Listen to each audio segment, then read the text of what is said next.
السلام علیکم ورحمۃ اللہ وبرکاتہ۔ روحانی میڈیا آفیشیل میں خوش آمدید۔ محترم ناظرین، رسول اللہ صلی اللہ علیہ وآلہ وسلم نے ارشاد فرمایا کہ دنیا کے دنوں میں سب سے افضل ترین جو دن ہے ذی الحجہ کے پہلے 10 دن ہیں، یعنی یہ دن رمضان المبارک کے آخری عشرے سے بھی زیادہ فضیلت رکھتے ہیں۔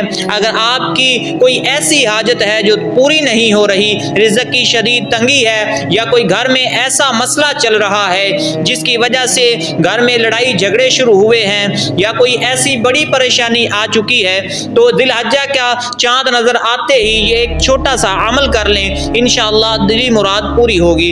رسول اللہ صلی اللہ علیہ وآلہ وسلم نے ارشاد فرمایا کہ ان 10 دنوں میں تسبیح اور تکبیر کثرت سے پڑھا کرو، اسی لیے کہ آپ نے ذی الحجہ کے پہلے 10 دن چلتے پھرتے، اٹھتے بیٹھتے اور خاص طور پر ہر فرض نماز کے بعد یہ کلمات پڑھنے ہیں: سبحان اللہ والحمد للہ ولا الہ الا اللہ واللہ اکبر۔ اور اس کے ساتھ چوتھے کلمے کا کثرت سے ورد کریں۔ طریقہ کار کیا ہوگا یہ جاننے سے پہلے اگر آپ نے میرا چینل سبسکرائب نہیں کیا تو میرا چینل سبسکرائب کیجئے گا اور بیل آئیکن پریس کرنا نہ بھولیے گا تاکہ میری ہر آنے والی ویڈیوز آپ تک پہنچ سکیں۔ تو طریقہ کار جانتے ہیں۔ آپ نے روزانہ رات کو سونے سے پہلے اول آخر 3 بار درود پاک پڑھنا ہے، اور پھر 100 مرتبہ تیسرا کلمہ پڑھ کر اللہ تعالیٰ کی بارگاہ کے اندر ہاتھ اٹھا کر جھولی پھیلا کر دعا مانگنی ہے۔ اور یہ وہ دن ہیں جن میں مانگی گئی دعا رد نہیں ہوتی۔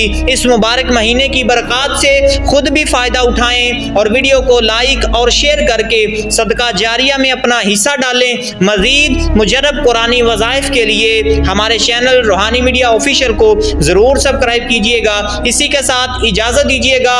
السلام علیکم ورحمۃ اللہ وبرکاتہ۔